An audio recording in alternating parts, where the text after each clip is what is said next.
Hello दोस्तों, मैं दीपक YouTube पर आपका स्वागत करता हूं। दोस्तों, आज अपन लोग समझ लेते हैं किसके बारे में। आरटी पीसीआर टेक्निक के बारे में। जैसा कि आप लोगों को पता होगा, अभी महामारी चल रही है कोरोना वायरस की।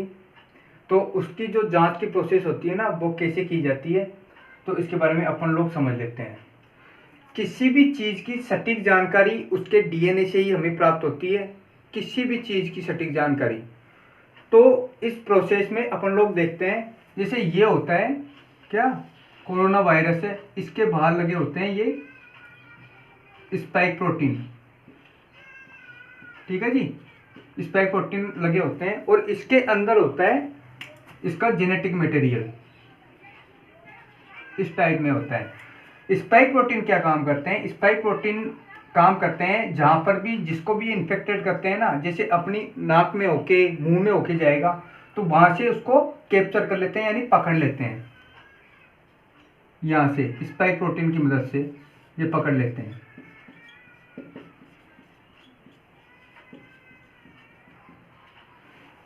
इनकी सहायता से ये चिपक कर इन्फेक्टेड कर देते हैं किसी भी स्वस्थ व्यक्ति को। तो ध्यान रखो। तो अपन लोग जानते हैं इसके कोविड-19 आरटीपीसीआर टेक्निक से हमें इसकी जांच करनी है। तो आरटीपीसीआर टेक्निक होती है रिवर्स ट्रांसक्रिप्टेज। रिवर्स ट्रांसक्रिप्टेज यानी कोरोना वायरस के अंदर डीएनए तो होता ही नहीं है। तो डीएनए नहीं होता है तो इसके डीएनए जो इसमें जेनेटिक मटेरियल इसका आरएनए होता है, उसको किसमें बदला जाएगा? डीएनए के अंदर बदला जाएगा। डीएनए से आरएनए बनने की प्रोसेस को कहते हैं अपन लोग ट्रांसक्रिप्शन। इसके बारे में आगे न सोचे। आगे जो प्रोसेस होता है वो ट्रांसलेशन यानी प्रोटीन फॉर्मेशन होता है, तो उसके बारे में अपन लोग बाद में पढ़ेंगे। तो इस वाला प्रोसेस को कहते हैं, यानी आरएनए से डीएनए निर्माण की प्रोसेस को कहते हैं रिवर्स ट्रांसक्रिप्शन। मैं लिख देता हूं, रिवर्स ट्रांसक्रिप्शन।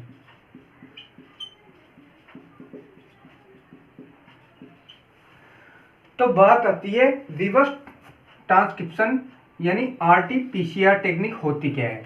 आरटीपीसीआर टेक्निक होती है जैसे कोई भी इन्फेक्टेड यानी कोई भी व्यक्ति इन्फेक्टेड है, उसके मुंह में से उसका बलगम यानी म्यूकस लिया जाता है। म्यूकस का लेकर उसकी जांच की प्रोसेस की जाती है। जांच की प्रोसेस करने के बाद यानी उसका जो सैंपल होता है ना, जैसे ये है कोई भी चीज़ है, जैसे मैं समझा देता हूँ आपको।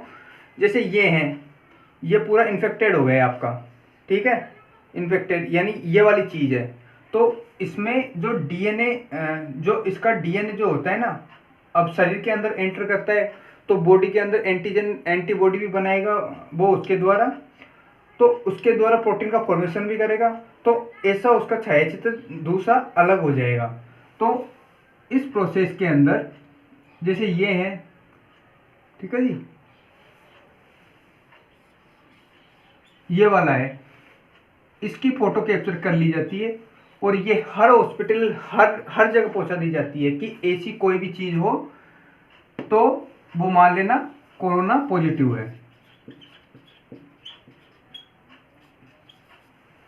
यानी कोरोना पॉजिटिव है।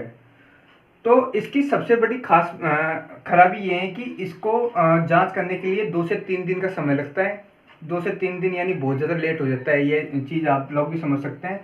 और 2 दिन का समय लगता है। उसके लिए एक प्रोसेस है हमारे पास, रैपिड एंटीबॉडी टेस्ट, यानी खामी तो दोनों में ही है। रैपिड एंटीबॉडी टेस्ट क्या होता है? इसमें ली जाती है हमारे ब्लड में से सैंपल लिया जाता है। ब्लड में से सैंपल जैसे इसके अंदर लिया, ब्लड में से जैसे ये वाइट कलर की स्टिक होती है जिसके अंदर एक पॉइंट सा होता है, उसमें इसकी एंटीबॉडी 1 घंटे के अंदर इसकी जांच कर ली जाती है।